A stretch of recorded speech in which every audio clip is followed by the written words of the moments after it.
ولا یأتلی اور نہ قسم اٹھائیں اولو الفضل منکم فضیلت والے تم میں سے والسعۃ اور وسعت والے ان یؤتوا یہ کہ وہ نہیں دیں گے اولی القربى رشتہ داروں کو والمساکین مسکینوں کو والمہاجرین مہاجروں کو فی سبیل اللہ اللہ کے راستے میں ولیعفوا اور چاہیے کہ معاف کریں ولیصفحوا اور چاہیے کہ درگزر کریں الا تحبون کیا تم پسند نہیں کرتے ہو ان یغفر اللہ لکم یہ کہ بخشش کرے اللہ تمہاری واللہ غفور رحیم اور اللہ بخشنے والا رحم کرنے والا ہے ان الذین بے شک وہ لوگ یرمون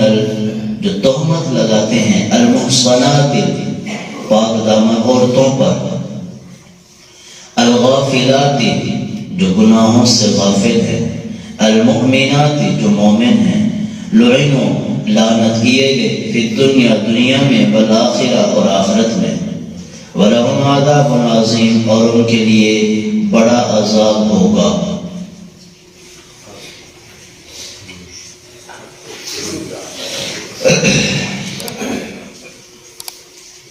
اس کا ایک شان نزول ہے جس واقعے پر یہ آیات نازل ہوئی۔ جب حضرت عائشہ صدیقہ رضی اللہ تعالیٰ عنہ پر تہمت لگی، عبداللہ بن ابی سلول نے ہوا اڑائی اور پورے مدینہ میں مشہور کر دیا، ایسے طریقے سے لوگوں کو پھسلایا کہ بیچارے کچھ صحابہ جو ابھی نئے نئے مسلمان ہوئے تھے وہ بھی اس بات میں آ گئے۔ یہ حضرت حمنہ، حضرت مصطح، یہ 3-4 صحابہ کرام جو ہے یہ بھی باتوں میں آگے تھے، لیکن بعد میں انہوں نے توبہ کر لی اور اللہ نے ان کی توبہ قبول بھی کر لی، انہیں معاف بھی کر دیا۔ اس کا حکم بھی اللہ نے قرآن میں بتلا دیا، پچھلی آیت میں گزرا ہے کہ میں نے ان کو معاف کر دیا، اب کوئی بات میں ان کے اوپر بکواسات نہ کریں، یہ صحابہ کے درجے کو نہیں پہنچ سکتے۔ صحابہ گناہ میں ملوث ہو گئے تھے یا تہمت میں ہو گئے تھے، اللہ نے اعلان پہلے کر دیا ہے کہ میں نے ان کو معاف کر دیا اور میں ان سے راضی ہوں۔ تو حضرت مصطح رضی اللہ تعالیٰ عنہ یہ حضرت ابوبکر صدیق رضی اللہ تعالیٰ عنہ کے خالہ زاد بھائی تھے اور مفلس تھے، غریب آدمی تھے۔ حضرت ابوبکر صدیق رضی اللہ تعالیٰ عنہ ان کی مالی امداد کیا کرتے تھے، ان کا خیال رکھتے تھے اور ہر مہینے کی بنیاد پر ان کے گھر خرچہ جاتا تھا۔ حضرت ابوبکر صدیق رضی اللہ تعالیٰ عنہ کو اللہ پاک نے مال کی دولت سے نوازا تھا۔ شروع میں بڑا مال تھا، پھر سارا کا سارا اٹھا کے اللہ کے نبی کے قدموں میں لا کے رکھ دیا۔ تو حضرت مصطح کے گھر ہر مہینے کی بنیاد پر حضرت ابوبکر صدیق جو ہے کچھ نہ کچھ دیا کرتے تھے۔ جب یہ واقعہ پیش آیا تو حضرت ابوبکر صدیق رضی اللہ تعالیٰ عنہ کو پتہ چلا کہ حضرت مصطح جو ہر مہینے کی بنیاد پر ہم سے خرچہ لیتے ہیں، ہم ان کے ساتھ مالی تعاون کرتے ہیں، وہ بھی میری بیٹی کے الزام میں شامل ہیں۔ اس پر حضرت ابوبکر صدیق رضی اللہ تعالیٰ عنہ کو رنج ہوا اور بہت زیادہ غم ہوا۔ تو آپ نے یہ قسم اٹھا لی کہ میں قسم اٹھاتا ہوں آئندہ کے بعد مصطح کے گھر کچھ بھی نہیں بھیجوں گا، اور آپ کا یہ رنج اور غم قسم اٹھانا بجا تھا۔ یہ میری بیٹی پر الزام لگا ہے تو میں آئندہ اپنے دشمن، تو میرا دشمن ہوا جو میری بیٹی پر تہمت لگاتا ہے تو میرا دشمن ہوا، تو میں اپنے دشمن کے گھر نہیں بھیجوں گا۔ تو یہ اگرچہ ان کا رنج اور غم صحیح تھا، بجا تھا، لیکن اللہ پاک نے صحابہ کی کمال تربیت فرمائی ہے، تو اللہ پاک کو یہ بات پسند نہ آئی، اور حضرت ابوبکر صدیق رضی اللہ تعالیٰ عنہ کو رنج ہوا تھا، وہ بھی صحیح رنج ہوا تھا کہ امام الانبیاء کی بیوی ہے اور بعد الانبیاء افضل البشر کی بیٹی ہے، صدیق اکبر کی بیٹی ہے، ایسی عورت پر یہ تہمت لگاتا ہے اور پھر ہمارے ہی گھر سے کھاتا ہے، اور اپنوں کا دکھ یہ زیادہ لگتا ہے، اپنوں کی دی ہوئی تکلیف اور ظلم زیادتی یہ زیادہ محسوس ہوتی ہے۔ عربی کا ایک قول ہے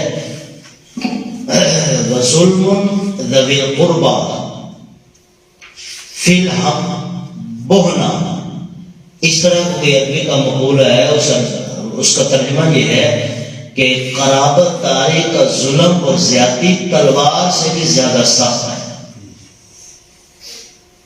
قرابت داری، رشتہ داری، سگے بھائیوں کا، سگے بہنوں کا، چچاؤں کا، ماموں کا دیا ہوا دکھ اور تکلیف اور زیادتی یا ان کی باتیں یہ تلوار سے بھی زیادہ سخت ہوتی ہیں، کہ ان کی ایک چھوٹی سی بات بھی بری لگتی ہے، کہ اپنا ہو کے ایسے کرتا ہے، اپنا ہو کے میرے پیچھے لگا ہے، اپنا ہو کے یہ مجھے کھا رہا ہے، اپنا ہو کے حسد کرتا ہے، تو اپنوں کا دکھ و درد یہ تلوار سے بھی زیادہ سخت ہے، یہ عربی کا قول ہے۔ تو حضرت ابوبکر صدیق نے بھی فرمایا کہ ہمارے ہی گھر سے خرچہ جاتا ہے اور پھر میری ہی بیٹی پر دشمنی لگاتا ہے، یعنی مالکن کے اوپر الزام لگاتا ہے کہ جو مالکن ان کو دیتی ہے ہر مہینے کی بنیاد پر انہیں پر الزام۔ حضرت ابوبکر صدیق رضی اللہ تعالیٰ عنہ کپڑے کا کاروبار کرتے تھے، گھر کے باہر مشین لگائی ہوئی تھی، اس پر جو ہے کپڑا بناتے تھے، جو بھی بناتے تھے تو وہ پھر پورا دن پھیری لگاتے تھے، وہ بیچتے تھے، نمازیں بھی پڑھاتے تھے، امامت خطابت بھی کرتے تھے، پھر پورا دن پھیری لگاتے، اس میں سے جتنا گھر کا خرچہ ہوتا وہ نکال لیتے، باقی سارا کا سارا جو ہے غرباء فقراء مساکین کو دے دیتے تھے۔ تو یہ حضرت ابوبکر صدیق رضی اللہ تعالیٰ عنہ کا معمول تھا، اور جب اللہ کے نبی اس دنیا سے چلے گئے پھر آپ کو خلافت بھی مل گئی۔ جب آپ کو خلافت مل گئی اب آپ کو پھیری لگانے کا وقت نہیں ملتا تھا، آپ خلافت کے کام بھی سر انجام دیتے، ادھر سے امامت خطابت بھی ہوتی تھی، ادھر سے مسجد کے معاملات بھی ہوتے تھے، یہ سارا کام کرتے تھے، تو پھیری لگانے کا وقت نہ ملتا۔ پھر مفلسی کے دن آ گئے کہ کئی دن تک گھر میں کھانا نہیں پکتا تھا۔ پھر ایک مرتبہ گھر والوں نے عرض کی کہ حضرت آپ کی بیٹی نے عرض کی کہ آپ جو ہے پھیری لگانے کا آپ کو وقت نہیں ملتا اور آپ کا گھر جو ہے مفلسی کا شکار ہو رہا ہے، کئی دن تک بھوکا رہنا پڑتا ہے، پیاسا رہنا پڑتا ہے، تو آپ کچھ کریے۔ حضرت ابوبکر صدیق رضی اللہ تعالیٰ عنہ نے فجر کی نماز پڑھائی، نماز پڑھانے کے بعد سارے مقتدیوں کو اکٹھا کر لیا، سب سے فرمایا کہ دیکھو پہلے میرے پاس خلافت نہیں تھی تو میں دن بھر جو ہے پھیری لگاتا تھا، نمازیں بھی پڑھاتا تھا اور اپنے گھر کا خرچہ بھی چلاتا اور فقراء غرباء کی مدد بھی کرتا تھا، تو جب سے مجھے خلافت ملی ہے اب آپ کو بھی معلوم ہے میرے پاس وقت کوئی نہیں ہے، پھیری لگانے کا اور کپڑا بیچنے کا میرے پاس وقت نہیں ہے، مجھے خلافت سنبھالنی پڑتی ہے اور مجھے کام کرنے پڑتے ہیں، تو لہٰذا ایسے کر دیا جائے آپ سب کی رضامندی سے میرا بیت المال سے ماہانہ وظیفہ مقرر کر لیا جائے، کیونکہ اب مجھے وقت نہیں ملتا پھر لگانے کا۔ سارے کے سارے صحابہ کرام راضی ہو گئے، تو آپ کا 25 درہم ماہانہ وظیفہ مقرر کیا گیا۔ پھر اس کے بعد پھر آپ نے خلافت سنبھالی اور آپ نے امامت خطابت کی۔ تو یہ قسم اٹھائی تھی کہ میں آئندہ کے بعد حضرت مصطح رضی اللہ تعالیٰ عنہ کو جو ہر مہینے کی بنیاد پر خرچہ دیتے ہیں وہ نہیں دیں گے۔ اللہ پاک کو یہ بات پسند نہ آئی، اور دوسری وجہ یہ بھی ہے، مفسرین کرام نے لکھا کہ اللہ نے جو قانون بنا دیا ہے کسی چیز کا پھر اس میں کمی اور زیادتی کرنا جائز بھی نہیں ہے اور اللہ کو پسند بھی نہیں ہے۔ اللہ پاک نے جو قانون بنایا ہے وہ 80 کوڑے ہیں، جبکہ ان صحابہ کرام کو 80 کوڑے لگ چکے تھے، حد قذف جاری ہو چکی تھی۔ اب اللہ نے ان کو معاف بھی کر دیا تھا۔ اب حضرت ابوبکر صدیق کا ان کو ہر مہینے کی بنیاد پر راشن نہ دینا یہ ایک طرح کی زیادتی تھی، یعنی اللہ کے قانون میں زیادتی تھی کہ یہ اضافہ کر دیا سزا میں۔ تو اللہ پاک کو یہ بات پسند نہ آئی، پھر اللہ پاک نے روک دیا قیامت تک کہ آنے والے لوگوں، اے حاکموں اور وزیروں، یہ حکم میں نے جاری کر دیے ہیں، اب اس کے اندر کمی بھی تمہیں کرنے کی اجازت نہیں ہے، زیادتی بھی کرنے کی اجازت نہیں ہے۔ جیسا کہ بخاری شریف میں ایک حدیث ہے، اللہ کے نبی علیہ السلام نے فرمایا قیامت کا دن ہوگا، اللہ پاک ایک حاکم کو بلائیں گے اور فرمائیں گے کہ اس آدمی پر تو نے حد جو ہے 80 کوڑے بنتی تھی، 81 کوڑے کیوں مارے؟ تو حاکم کہے گا کہ اے اللہ سزا زیادہ اس لیے دی تھی تاکہ گناہ رک جائے، تاکہ لوگوں کو پتہ چلے یہاں سزا زیادہ ملتی ہے، ہم گناہ سے بچ جائیں۔ اللہ پاک فرمائیں گے کیا تم مجھ سے زیادہ گناہوں سے بچانا چاہتا تھا؟ مجھے پتہ نہیں تھا، تو لہٰذا فرشتوں کو حکم ہوگا اس کو جہنم میں ڈال دیا، اس نے سزا میں زیادتی کی ہے۔ پھر اللہ پاک ایک حاکم کو بلائیں گے، حاکم کو بلایا جائے گا، اس نے جو ہے 80 کوڑے کی بجائے 79 مارے ہوں گے۔ ہاں بھائی حاکم تو نے سزا پوری دی، نہیں اللہ ایک کم کر دیا تھا، کیوں کیا تھا؟ اللہ مجھے رحم آ گیا۔ اللہ پاک فرمائیں گے پھر تو مجھ سے زیادہ نہیں بننا چاہتا ہے، چلو فرشتوں اس کو جہنم میں ڈالو، کیونکہ اللہ پاک نے پہلی آیت میں بتلا دیا رأفت، ذرا سی بھی شفقت نہیں ہونی چاہیے، رحم نہیں آنا چاہیے تمہیں، چاہے وہ سدا بیٹا بیٹی کیوں نہ ہو، رحم نہیں آنا چاہیے، سزا پوری بھی نہیں چاہیے۔ تو اللہ کے جاری کردہ قانون میں نہ کمی کی اجازت ہے نہ زیادتی کی اجازت ہے۔ 80 کوڑے ہیں تو 80 ہی لگانے پڑیں گے، نہ 79 نہ 81، 100 ہے تو 100 ہی، نہ 99 نہ 101، نہ اس میں کمی کر سکتے ہیں نہ زیادتی کر سکتے ہیں، اجازت نہیں ہے۔ تو اللہ پاک فرمائے والا، یا اللہ پاک نے روک دیا، اے ابوبکر صدیق رضی اللہ تعالیٰ عنہ آپ اس فضیلت والے ہیں۔ تو اللہ پاک نے بتلا دیا کہ حضرت ابوبکر صدیق رضی اللہ تعالیٰ عنہ سب سے زیادہ فضیلت والے ہیں۔ حضرت ابوبکر کے شان میں بھی آیا ہے کہ اللہ نے خود کہہ دیا کہ آپ سب سے زیادہ فضیلت والے ہیں۔ دوسرا فرمایا وسعتی، اور آپ وسعت والے بھی ہیں کہ اللہ نے آپ کو مال بھی عطا فرمایا ہے۔ کہ حضرت ابوبکر صدیق کا بڑا وسیع کاروبار تھا، ریشم کے کپڑے کا کاروبار کرتے تھے۔ یہ کہ آپ قسم اٹھائیں کہ ہم نہیں دیں گے رشتہ داروں کو، مسکینوں کو، مہاجرین کو اللہ کے راستے میں، یعنی آپ نے جو قسم اٹھائی ہے وہ قسم ختم کریں، کفارہ ادا کریں اور دوبارہ اس کا ماہانہ وظیفہ مقرر کریں، جیسے پہلے چلتا تھا اب بھی چلنے دیں، کیونکہ اللہ نے ان کو معاف کر دیا ہے اور ان کی معافی کا اعلان قرآن میں کر دیا ہے کہ میں نے ان کو معاف کر دیا ہے اور ان سے راضی بھی ہو گیا ہوں، یہ بھی اللہ نے بتلا دیا۔ دوسرا اس آیت سے مفسرین کرام نے لکھا ہے، معارف القرآن مفتی محمد شفیع رحمۃ اللہ علیہ نے، کہ اللہ پاک فرمانا چاہتے ہیں اللہ پاک اگر کسی کو علم بھی دیں اور ساتھ وسعت بھی دیں، مال دیں گے، تو اس کو چاہیے وہ اسی طرح رشتہ داروں میں، مسکینوں میں، مہاجرین میں ماہانہ وظیفہ چلا دے، تاکہ اللہ اس کی روزی کو اور بڑھا دے۔ ماہانہ وظیفہ چلا دیا جائے، راشن چلا دیا جائے کہ آپ کے گھر کا ہر مہینے کا 2000 روپیہ میں دوں گا، 3000 میں دوں گا، 5000 میں دوں گا۔ تو یہ ایک بہت بڑی نیکی ہے کہ آپ کے گھر کا جو بھی غریب ہے، ہمسایہ ہے، رشتہ دار ہے، اللہ نے بتلا دیا رشتہ دار ہے والمساکین، یا مسکین ہے، وہ غریب ہے، تو اس کا ماہانہ خرچ بنا دیا جائے۔ یا کسی کو اللہ نے مال زیادہ دیا ہے، 1 لاکھ تنخواہ، تو اس لیے 1 لاکھ میں سے یہ کہہ لے کہ میں اس 1 لاکھ تنخواہ میں سے 1000 روپیہ فلاں کو ہر مہینے کی بنیاد پر دوں گا، یہ طے کر لیا جائے۔ اس سے رزق میں برکت بھی ہے، وسعت بھی ہے، اور روزی بھی زیادہ بڑھے گی، اور روزی بھی زیادہ بڑھے گی۔ اس کی مثال آپ جنید جمشید رحمۃ اللہ علیہ کی لے لیں۔ شروع میں کچھ نہیں تھا، لیکن جب انہوں نے یہ طے کر لیا، دل میں سوچ لیا اگر میں 10 روپے روزانہ میں کماؤں گا تو اس میں سے 2 روپے اللہ کے راستے میں دوں گا، کسی کو دوں گا۔ جب انہوں نے یہ کیا، آج اللہ نے ان کو اتنا بڑا وسیع کاروبار دیا تھا کہ ان کی دکان سے 5000 سے کم سود نہیں ملتا، بہت بڑا وسیع کاروبار اللہ نے دیا۔ ایسے مہاراجا صاحب کے ان کے کئی کھاتے، کئی گھر چلتے تھے، بعد میں پتہ چلا ہمیں تو کہ خالد کی دکان پہ بڑے ان لوگوں کا راشن چلتا تھا ان کا. تو ایسے بہت سارے لوگ پڑے ہیں جو چھپا چھپائی جنہوں نے راشن لگوایا ہوتا ہے. ہمارے بھائی یوسف صاحب ہیں, ان کا بھی تقریباً 25 گھروں میں ہر مہینے کی بنیاد پر راشن جاتا ہے. بہت سارے ایسے اللہ والے پڑے. تو اللہ فرما رہے ہیں کہ اے فضیلت والو, جن کو اللہ نے وسعت دی ہے, پیسے دیے ہیں, ان کو چاہیے وہ ہر مہینے کی بنیاد پر رشتہ داروں کو, مسکینوں کو اور ہجرت کرنے والوں کو. کوئی کسی علاقے سے ہجرت کر کے آیا ہے, خالی ہے بیچارہ, روزی کا کوئی ذریعہ نہیں ہے, تو فی الحال اس کی مدد کرتے رہیں جب تک کہ اس کو کوئی روزی کا ذریعہ مل نہ جائے.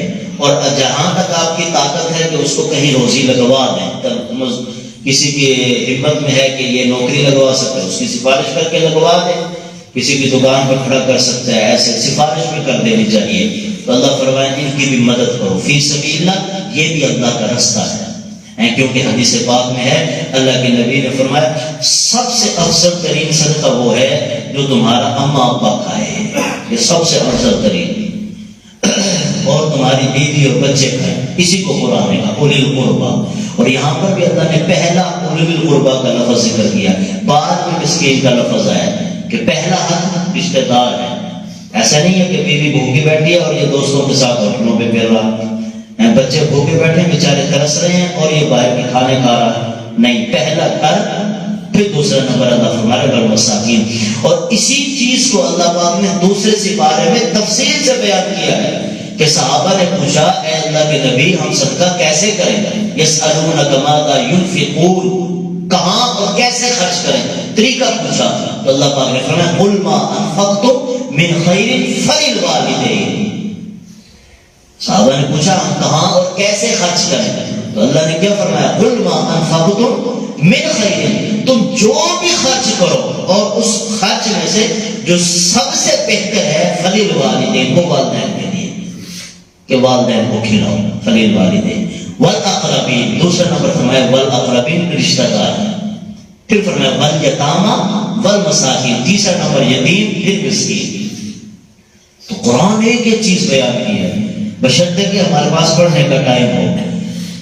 تو اللہ فرما رہے ہیں ولیعفو ولیصفحوا, اے ابوبکر انہیں معاف کر دیں, ولیصفحوا اور درگزر کریں. جو آپ کی بیٹی پر تہمت لگی ہے درگزر کر دیں کیونکہ اللہ نے معاف کر دی. الا تحبون ان یغفر اللہ لکم, کہ آپ پسند نہیں کرتے کہ اللہ آپ کو معاف کر دے. جس طرح آپ سے غلطی خطا ہو جاتی ہے تو آپ چاہتے ہو اللہ مجھے معاف کر دے, تو اس طرح ان سے بھی غلطی ہو گئی ہے, انہوں نے اللہ سے معافی مانگ لی ہے, تو آپ انہیں معاف کریں, اللہ آپ کو معاف کر دیں گے. تو حضرت ابوبکر صدیق رضی اللہ تعالیٰ نے جب یہ آیت پڑھی تو فوراً کہا اللہ کی قسم میں تو یہ چاہتا ہوں اللہ میری کامل مغفرت کر دے. تو فرمایا اب میں حضرت مصطفیٰ کو معاف بھی کرتا ہوں اور دوبارہ وظیفہ مقرر کرتا ہوں. پھر فرمایا کہ اتنا نہیں بلکہ آج سے میں ڈبل وظیفہ دوں گا. پہلے 100 روپیہ دیتا تھا مہینے کا, اب میں 200 روپیہ دوں گا, کیونکہ اللہ نے سفارش کر دی ہے کہ ان کا روکو نہیں, دو ان کو.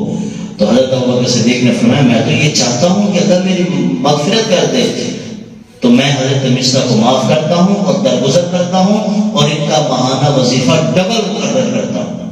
واللہ غفور الرحیم, اور اللہ بخشنے والا ہے, صرف بخشتا نہیں ہے رحم بھی کرتا ہے, کہ اللہ معاف کر کے گناہوں کو ان کی جگہ نیکیاں لکھ دیتے ہیں, یہ رحم ہے.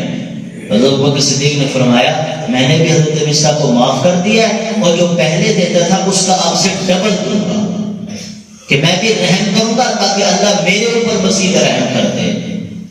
یہ تھے صحابہ کرام. ان الذين يرمون المحصنات الغافلات المؤمنات, جو لوگ بھی اللہ فرمانے تہمت لگاتے ہیں, یہ تھی مومنوں کے بارے میں.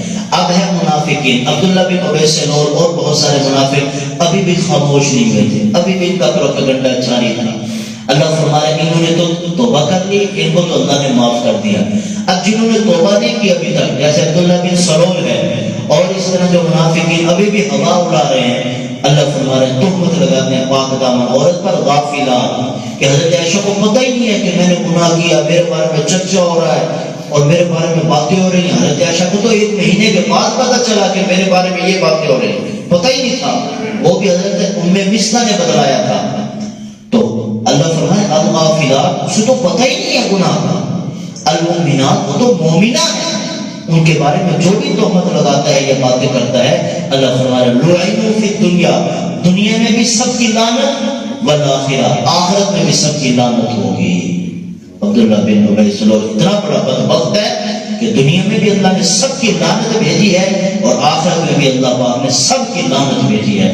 تو آج بھی جو حضرت عائشہ پر تہمت لگانے کے بارے میں قائل ہیں، ان پر بھی آج بھی اللہ کی دنیا آخرت میں لعنتیں ہیں، کیونکہ ابھی لوگ ہیں جو اس واقعے کو قائل ہیں، مانتے ہیں، اللہ نے 10 آیات نازل کر دی، ابھی بھی کہتے ہیں کہ نہیں کچھ تھا۔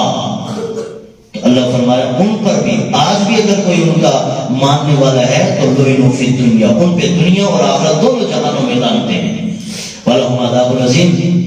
اور آخرت میں لعنت کے علاوہ، لعنت تو یہ ہے کہ اللہ کی رحمت سے یہ آخرت میں دور ہوگا، اس کے علاوہ اللہ فرما رہے میں دردناک عذاب بھی دوں گا کہ کائنات کی سردار پر، کائنات کی ماں پر تہمت لگانے کا قائل ہے، سب کے سامنے دردناک عذاب ہوگا۔ اللہ پاک سے دعا ہے اللہ پاک تمام صحابہ کرام کے بارے میں، اہل بیت کے بارے میں ہمارے دل کو شیشے کی طرح اللہ صاف کر دے۔ الحمدللہ رب العالمین والعاقبۃ للمتقین والصلاة والسلام على سيد الأنبياء والمرسلين رب ارحمهما كما ربياني صغيرا اللهم أنت السلام ومنك السلام تباركت يا ذا الجلال والإكرام اللهم اغفر لنا وارحمنا أنت مولانا فانصرنا على القوم الكافرين رب ارحمهما كما ربياني صغيرا۔ اے اللہ ہمیں معاف فرما، سخی بنا، بخیل نہ بنانا، سخی بنا، بخیل نہ بنانا، خرچ کرنے والا بنانا، خرچ کرنے والا بنانا، خرچ کرنے والا بنانا، خرچ کرنے والا بنانا، اپنا دوست بنا، اپنا قریب بنا۔ اے اللہ ہمارے اوپر رحمت کی نگاہ فرما، ہمارے اوپر رحمت کی نگاہ فرما، ماتحتوں کا خیال رکھنے والا بنا، دینے والا بنا، لینے والا نہ بنانا، الید العلیٰ بنا، الید العلیٰ بنا، ہمیں بہترین لوگوں میں شامل فرما، سخیوں میں شامل فرما، شہداء صالحین میں شامل فرما۔ جب آخری وقت ہو ایک ہی خواہش آرزو ہے تو ہم سے راضی ہو، تو ہم سے راضی ہو۔ اے اللہ موت تک اے اللہ کسی کا بھی محتاج نہ کرنا، کھانے پینے میں، اٹھنے بیٹھنے میں، چلنے پھرنے میں، پخانہ پیشاب میں کسی کا بھی محتاج نہ کرنا، اپنی ذات کے علاوہ کسی کا بھی محتاج نہ کرنا۔ صلی اللہ علیہ نبی الکریم اجمعین۔